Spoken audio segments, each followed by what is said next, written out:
In an experiment. We don't know yet. Why is light so far? Like, it sounds so simple. They had no idea. But now the data speaks. I find this not only refreshing, but at some level astounding.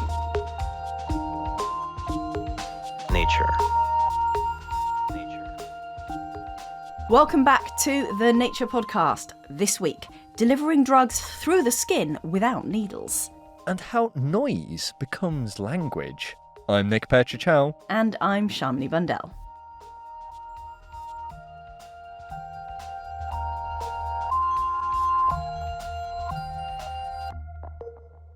First up on the show this week, we've got a story about a promising new way to get insulin into the body, and it's using a cream that's absorbed through the skin.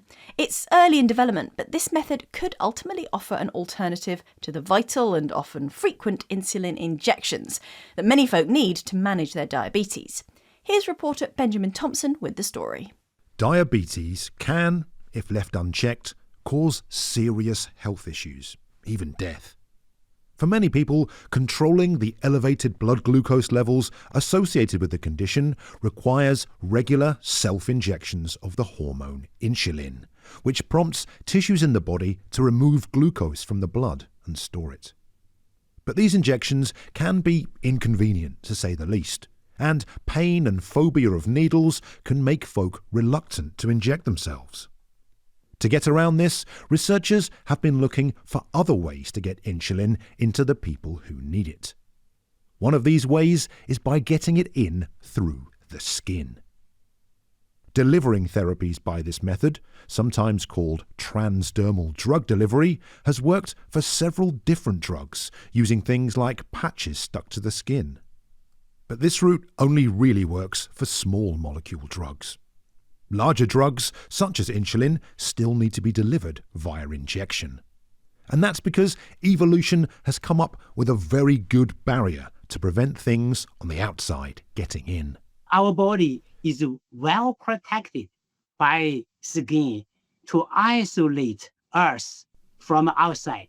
This is Yuqing Shen from Zhejiang University in China. The skin is very complicated. The top layer is the stratum corneum. This is a dead cell buried in the lipids. Therefore, this layer is very hydrophobic. Under the stratum corneum is the viable dermis, composed of live cells.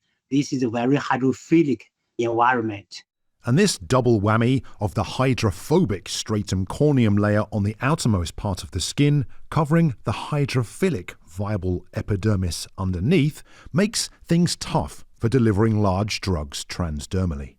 A hydrophobic, water-repelling molecule can make it past the oily outermost layer, but will be foiled by the layer underneath. A hydrophilic, water-loving molecule won't even make it that far. This has made it challenging to get insulin into the body via this route, with other attempts involving techniques that puncture or remove some of the layers first. Yuqing and his colleagues wanted to take a different approach to get insulin past this formidable barrier, one that doesn't require any damage to the skin. But before they could even think about insulin, they needed something that could deliver it, ultimately developing a polymer that can sneak through the skin. It's called poly-2N-oxide NN dimethylamino ethyl methacrylate. It's simply OP. OP is a hydrophilic polymer, which normally wouldn't be able to get through the skin's oily outer layer. But OP is designed to change its properties depending on where it is, taking advantage of another key characteristic of the skin. On the surface, our skin is actually weakly acidic. The pH is about 4 to 5. In the middle of the stratum corneum, the pH becomes pH around 7. And this gradient from acidic at the outer surface down to neutral is key for OP's action. When in an acidic environment, the polymer becomes positively charged. This enables it to bind to negatively charged lipid molecules. Even though it is very hydrophilic, this polymer would bind on the skin surface. Once concentrated on the surface, OP begins to diffuse into the skin itself, where the pH tapers, ultimately becoming neutral.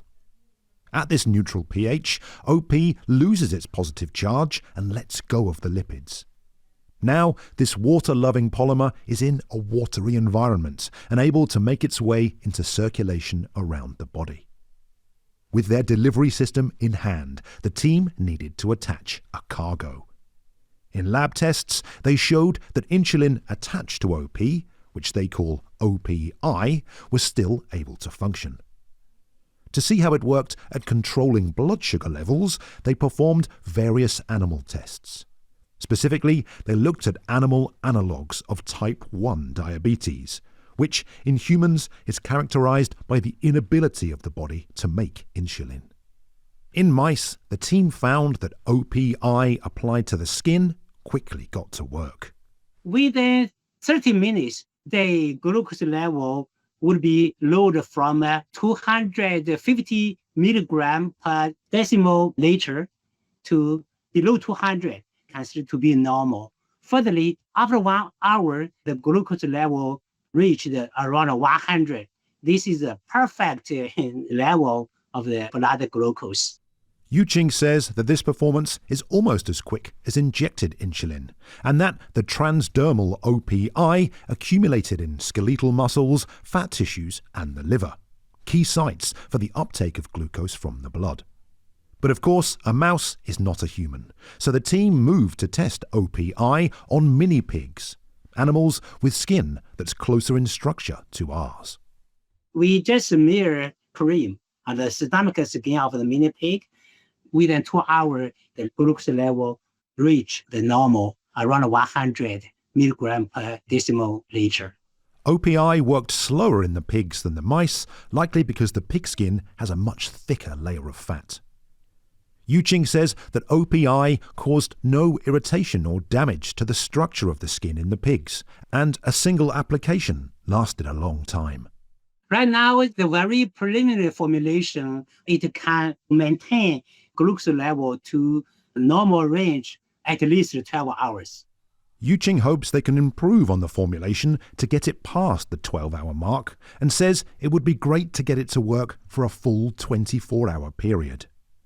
Injected insulin can work for between around 5 and 24 hours, depending on the formulation and need.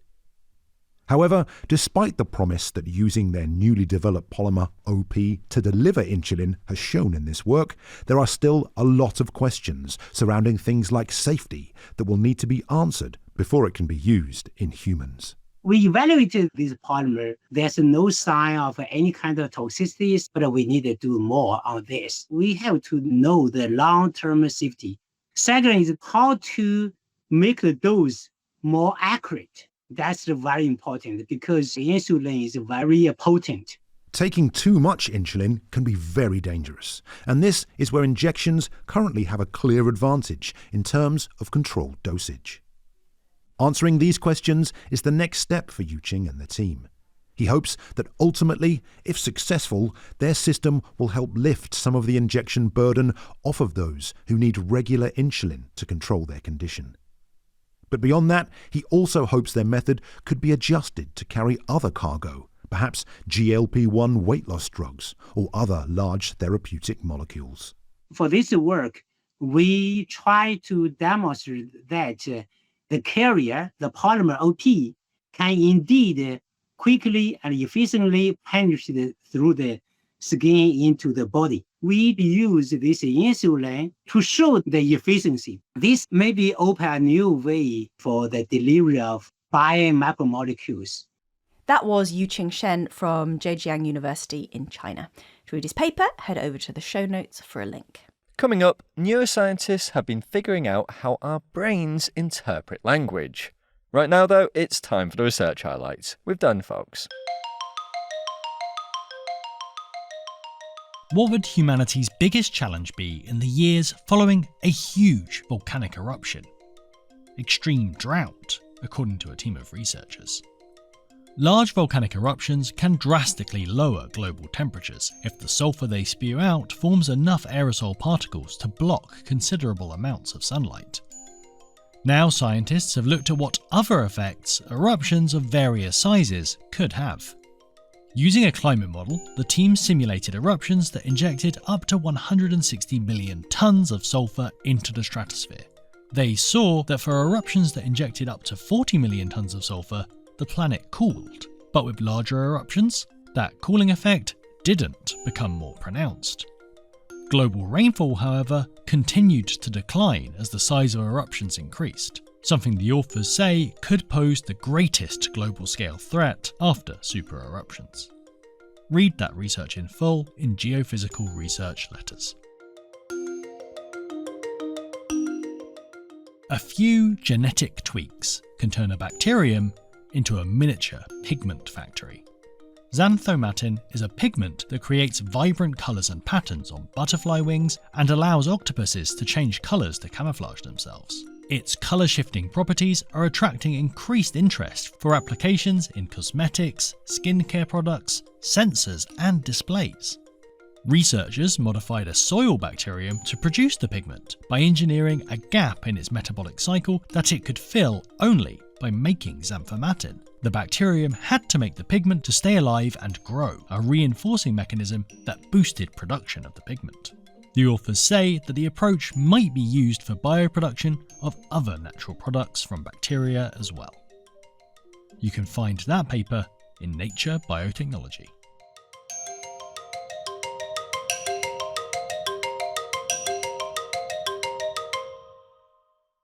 What is your mother tongue?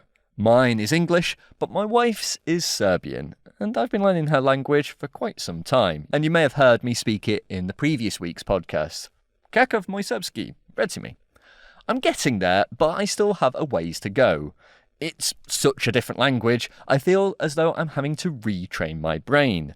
Things that were once noises have now become familiar words and phrases that I can respond in kind to. And that is precisely what our next story is about. New research into how familiar and unfamiliar languages are represented in the brain. For more, let's hand over to a familiar voice to regular listeners, Noah Baker. என் பேர் சங்கரி, என் தாய்மொழி Tamil. Ime je Aleksa Vidić, moj maternji jezik je srpsko-hrvatski. There are over 7,000 spoken languages. Mi nombre es Carlos, mi lengua materna es español, aprendí español. Language for me is such a special ability in humans that we don't see in other animals. 我叫张胜歌，我来自中国。我从我的 It's something very intrinsic to our species as a behavior. But at the same time, the way that it's expressed is so diverse to the point where, for the most of these languages, they're uninterpretable, unintelligible to another. Meine Muttersprache ist Deutsch. Ich habe Deutsch von நான் தமிழ்ல லண்டன்ல கத்துக்கிட்டேன். அம்மாவோட பேசியும் படத்தை பார்த்தும். But when does sound become language? When do noises gain meaning? These are questions which have fascinated neuroscientists for decades. But the answers are complex. Now, new research published in Nature is shedding light on how language is represented in the brain, in search of the neural basis of the mother tongue.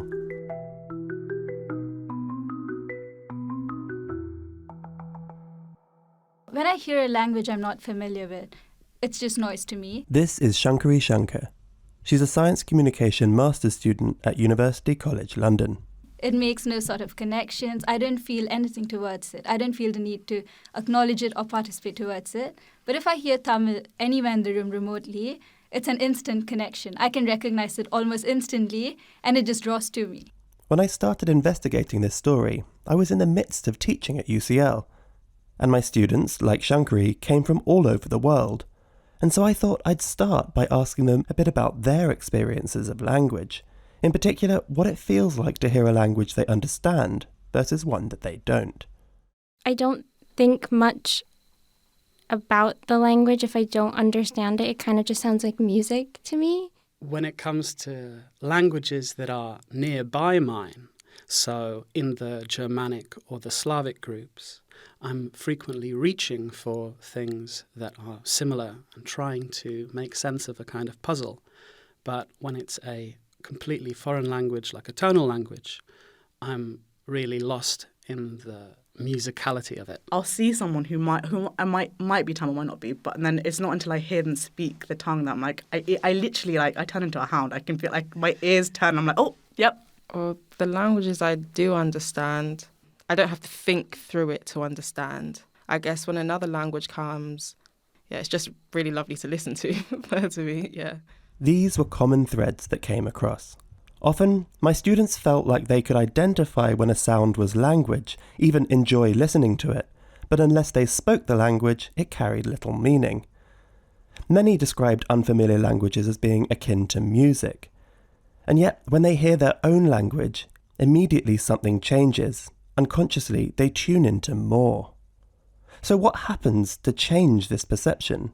How is the brain turning music into meaning?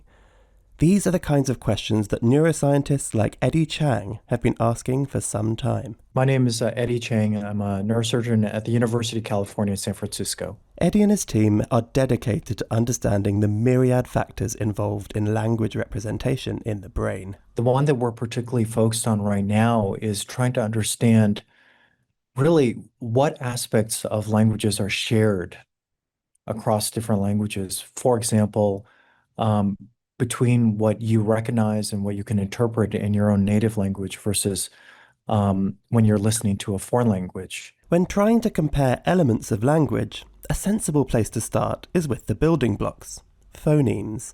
These are the individual sounds that can be used to make up words. A, I, u, u, e, ka, ki, ku, ke, ko, sa, shi, si, se,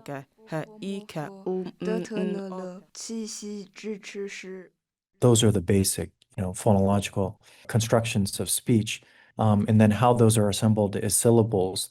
And when you compare that to other kinds of sounds like music, for example, it's a different set of structure, or environmental sounds and so on. And so speech by itself is a sort of unique and specialized class of sounds that our brains are very, very much evolved to. But these individual sounds that make up syllables in the context of speech still mean little alone until they're grouped together in a specific way to form words. I mean, we all have this experience when you listen to a foreign language that you can hear the sounds clearly, but you can't parse where the words are. You can't parse what the words begin and end.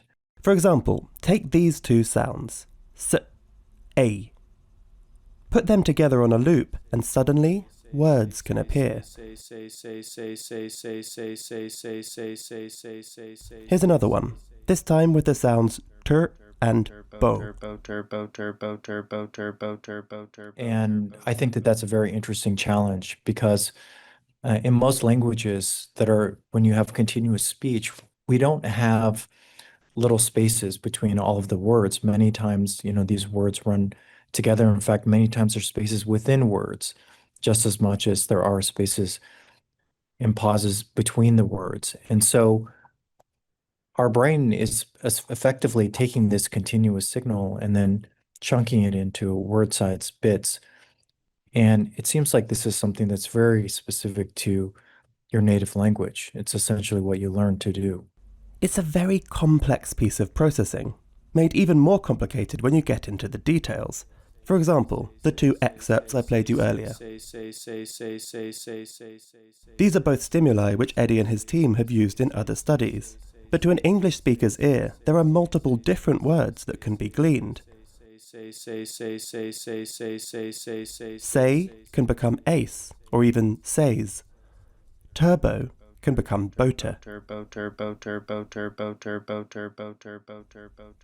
Eddie and his team wanted to get to the bottom of how our brains are able to parse sounds into syllables and syllables into speech. But to do this, they needed to wait for a very specific opportunity. This kind of research occurs in a very rare scenario, basically, where people are actually having brain surgery to help cure their seizures. And as part of the clinical care for patients with seizures, we put electrodes on the brain surface that can record from areas as small as a millimeter, but they also have millisecond resolution. So it gives us very, very fine spatial resolution and temporal resolution. And that's the kind of tool that we wanted to use in order to address this question, because we think the differences are fairly subtle, right, between trying to discriminate what is happening in your native language versus another one. Eddie was particularly interested in one very small area of the brain. Within this area, there's a code that allows us to essentially hear things like the different aspects of consonants and vowels, or the pitch in your voice, all the things that give rise to intonation. And so a big question over time has been, is that all that this is doing? Is it just detecting the elements of speech, or is it doing something even more? For example, processing things at the level of words. By asking their subjects to listen to speech in their native language, as well as languages they were unfamiliar with, Eddie's team could start to investigate how the brain responded. And what they found came as a bit of a shock. What we expected and predicted early on in the study was that there was going to be, a very obvious difference in the area of the brain that was going to be activated for one or the other language. In particular, we thought, well, maybe for your native language, we would see a much larger area.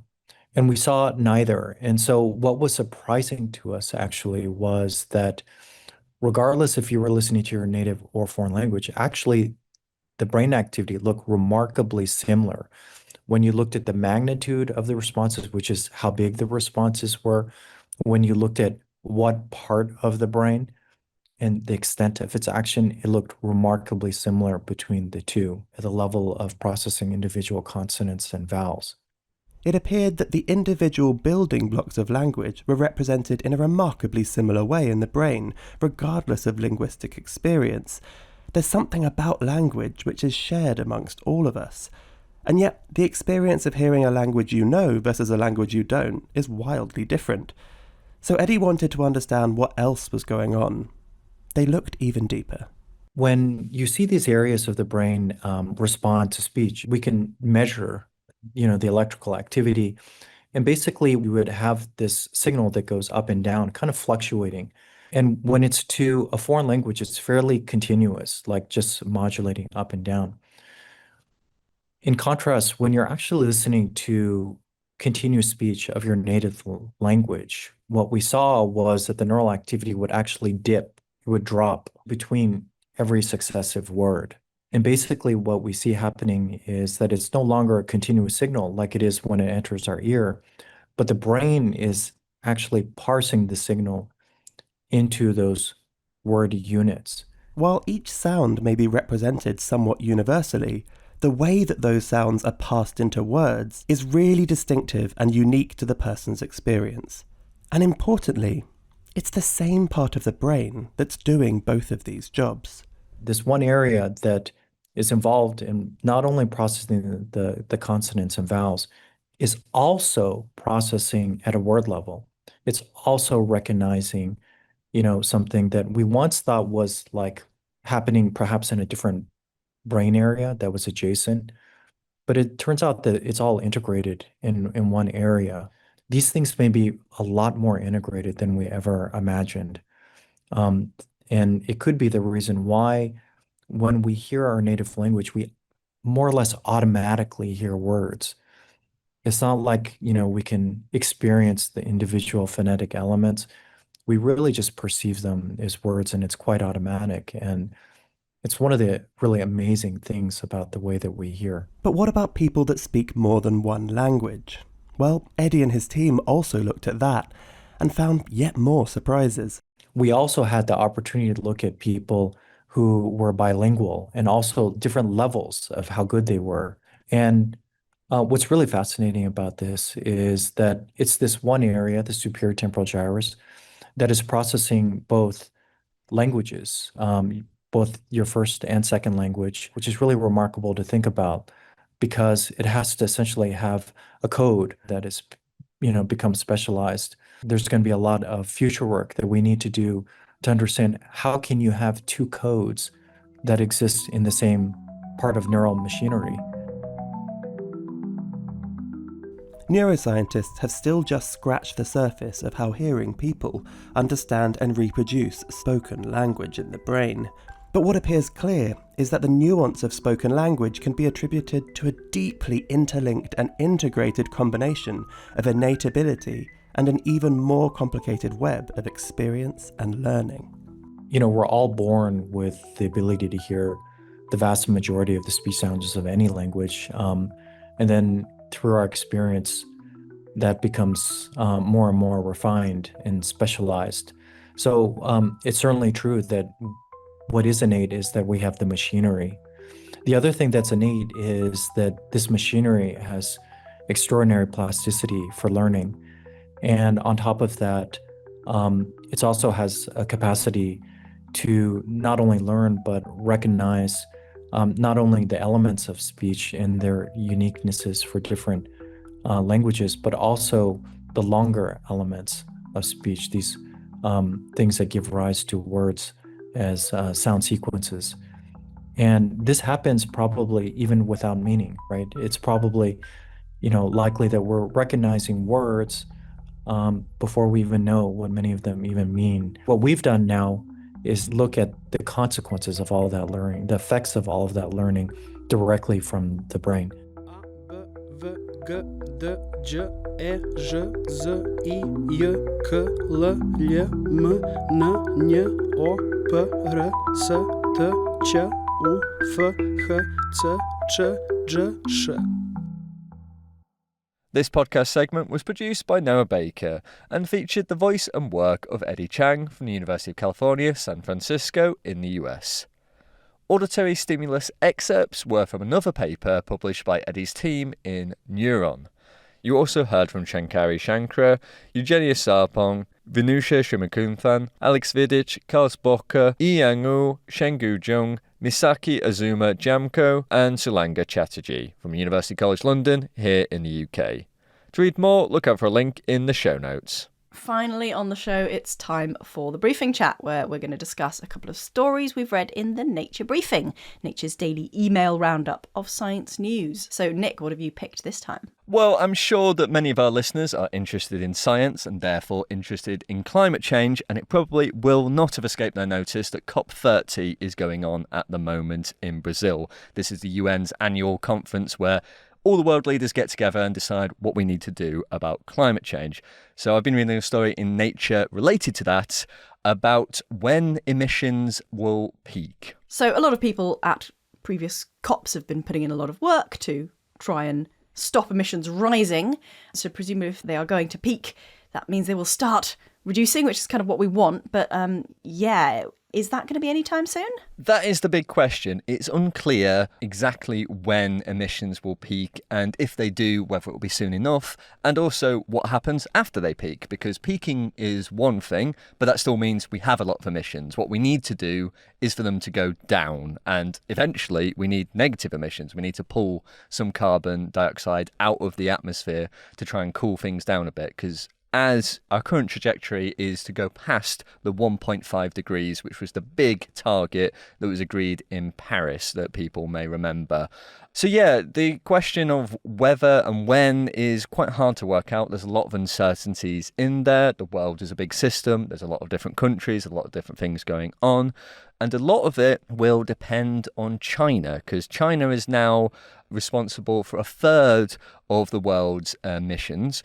Now, European countries, industrialised countries in the US have been responsible for the most emissions historically, but now China is currently emitting the most emissions. But it could be that China's emissions are about to peak, or maybe they already have. Scientists are not quite sure. And is answering this question of when emissions might peak, is that depending on what's going on right now and all the things we're trying, or does this involve a little bit of trying to predict the future and hope that we might do better, have different technologies and be able to reduce emissions that way? Yeah, it's a bit of both, to be honest. So there are things that are happening now that will obviously influence whether or not emissions will peak. So I mentioned China. One of the things that is adding to the uncertainty there is exactly how their emissions will change going forwards. Now, some researchers believe that China's emissions have already peaked. Researchers at the Centre for Research and Energy on Clean Air, they have documented a downward trend, and the Carbon Monitor, which is a tracker for carbon emissions, suggests that China's emissions peaked in 2024 and will fall this year.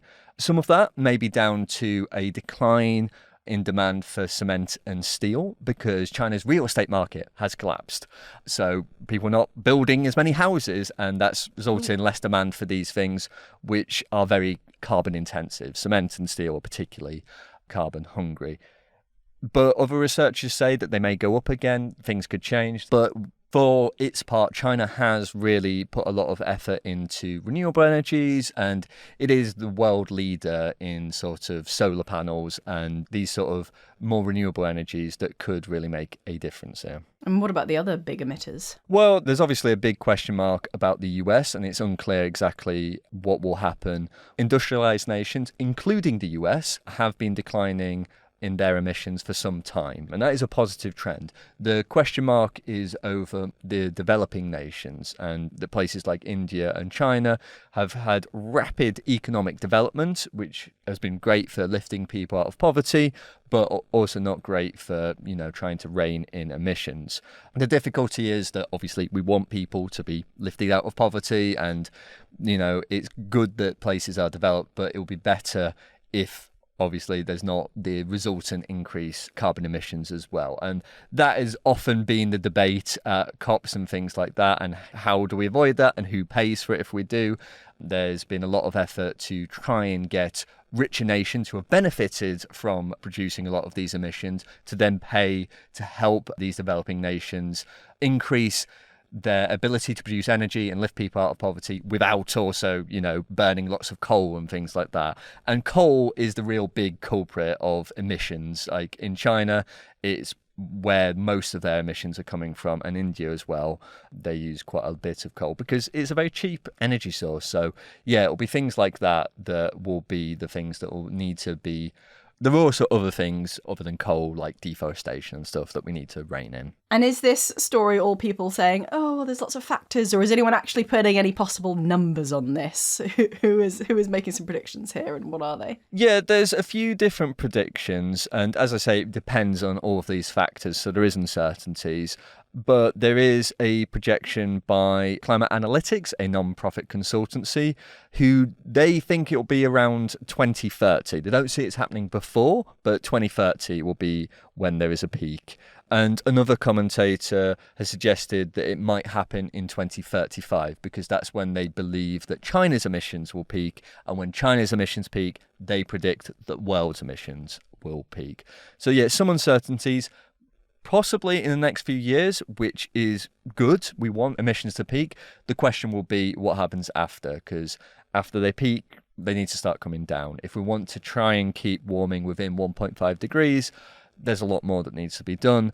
And even if we want to keep things under 2 degrees, there's still a lot of work to be done. And as always with these sort of stories, more done, bit quicker. Yeah. And there's a nice quote which I think sort of wraps this up nicely. This is from climate scientist Catherine Hayhoe, and she compares the management of greenhouse gas levels to maintaining a swimming pool. And they say we have to turn off the hose, but we also have to make the drain bigger, and we have to learn how to swim. So a lot of different factors here. An expansive metaphor there. Well, yeah, this is a story obviously not going away. Thanks for giving us that update. And I'm going to jump in now with a story about dogs, because I looked at the Nature briefing and I was like, this one's about dogs. I'm going to talk about that. Great. This was 2 papers published in Science on the same day by different groups, and an article in Nature News that covered it. And what is your favourite, Nick? Here's a question for you. Weird dog breed. Weird dog breed that is my favourite. I'm trying to think. My friends have a cockapoo, which is quite a fun one. Mix, obviously, between a poodle and a cocker spaniel, which is actually an enormous dog, as it turns out. They thought it'd be quite small. They were very wrong. Really? Yeah. Oh, I'm quite surprised. Poodles are surprisingly big. They are. Yeah, I was thinking of these weird dogs with these sort of big, long noses. I think they're called borzoi. I'm not sure if I'm pronouncing that right. a Russian wolfhound, apparently. And they look kind of like a cartoon of a dog, just as if you'd sort of exaggerated all the lengths of the limbs and the nose. They just sort of look a little bit sad, just like, oh, hello, I'm a dog. And for a lot of the weird dog breeds, or certainly weird compared to, dogs' ancestors as wolves, especially if you're thinking of like those really flat-nosed ones like pugs and things, where they just don't have a snout. A lot of these dogs came from the Victorian period. Victorians, well, that's certainly what we think of, really keen on their dog breeding, like breeding the weirdest, sometimes unhealthiest features they could think of. But these papers are sort of going way back in dogs' history and trying to sort of figure out a bit more of where dogs came from, how they changed, not quite how they were domesticated. This doesn't sort of answer that yet, but that's like one of the big questions that people are really interested in, is sort of when and where did humans first domesticate wolves into dogs? And there's a lot of archaeological evidence from a long time of, apparently domestic dogs, canids, with humans. They've got a sort of long and really interlinked history with us. And one of these papers was looking at skull shapes, and the other one was looking at how sort of genetic groups moved around the world. Okay, so they're going really back in time then. What are they trying to understand with, like, the skulls? Well, so skulls is something that we have more True. in many cases than genetics. What I mean is skulls of old dogs are something that we have. Not you and I. Okay, good. we also have skulls. But no, like in archaeology, we have examples of wolf and dog skulls going back a while. So we potentially have a bit more data than we do genetic data. And that's sort of one avenue of understanding how dogs were domesticated and how they changed. And what they've done is they've looked at skull shape and they've tried to sort of classify skulls into sort of more wolf-like and more dog-like, and basically created a sort of definition of doggy skull. Right, these ones we're going to put in the dog group, these ones we're going to put in the wolf group. And they found these dog-like skulls going back around 11,000 years ago, which is sort of matching the genetics of when we think domestic dogs were existing, living with humans. But what they also found is, a little while after that, there was quite a clear, they refer to it as an explosion in the variety of dog skull shapes and sizes.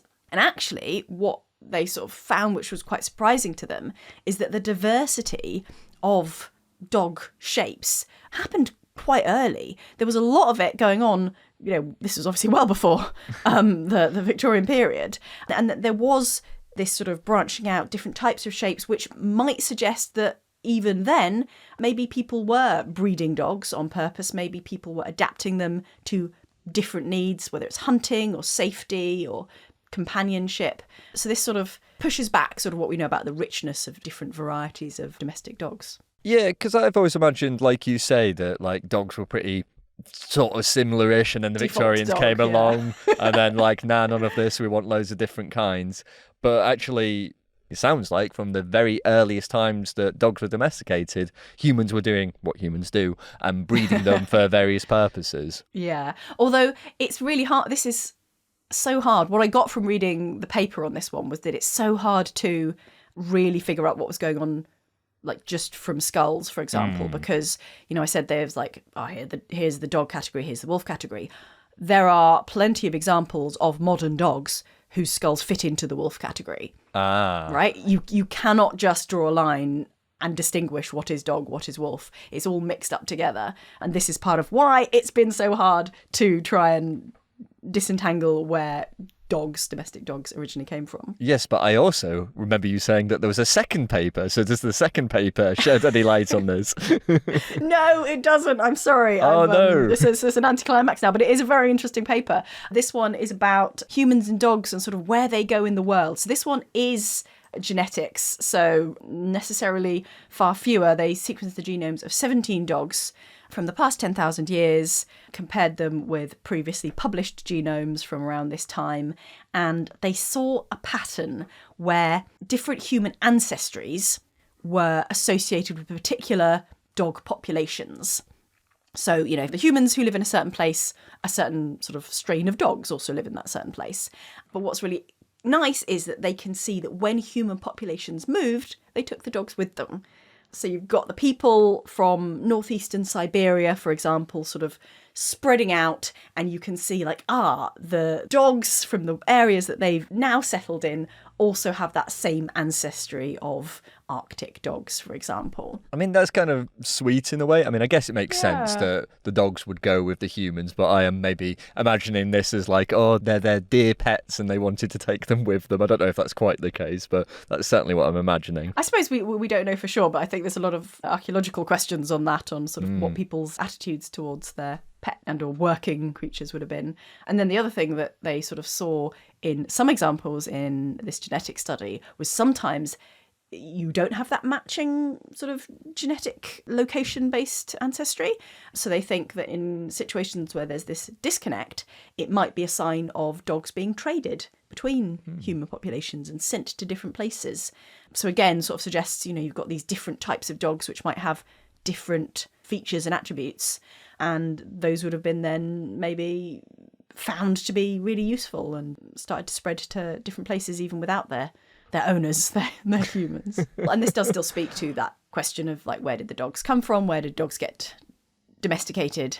And it's still sort of providing more evidence about the history of the dogs, sort of going back at least the sort of first 10,000 years of it. And maybe we'll have to look even further back to find the sort of very first domesticated dog, but that's obviously much harder to do and possibly lost in the mists of time. Well, I'm always interested to hear more about our furry companions and their history and long and intertwined history of humans, it seems. So thanks for that, Shamini. And listeners, for more on these stories and a link of where you can sign up to the Nature Briefing to get more like them straight to your inbox, check out the show notes for some links. And that's all we've got time for this week. If you want to stay in touch with us, you can reach out to us. We're on X or Blue Sky. We're at Nature Podcast there. Or you can just send us an email, podcast@nature.com. I'm Shamini Bundell. And I'm Nick Petrichow. Thanks for listening.